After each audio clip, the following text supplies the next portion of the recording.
Ahojte, v tomto videu vám predstavím ďalší strom, ktorý je bežnou súčasťou verejnej zelene v Košiciach a nájdete ho v každej mestskej časti.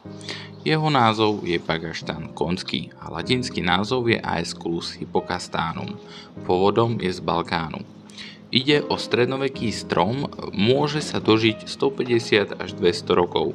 Dorastá do výšky 20 až 30 metrov a šírka koruny dosahuje 15 až 20 metrov. Má tupú, pyramidálnu až oválnu korunu. Konáre vo vysokom veku prevísajú. Kvitne v latách bielými kvetmi, ktoré sú plné nektáru a preto sú vhodné pre včely. Určite sú vám známe jeho plody kaštany, ktoré sú veľmi obľúbené najmä medzi deťmi. Práve kvôli plodom nie je vhodná jeho výsadba na frekventovaných miestach a parkoviskách.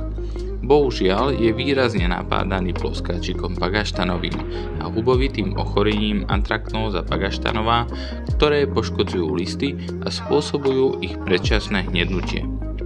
Zajímavo pôsobí ako solitérny strom, ale aj v stromoradiach a alejách.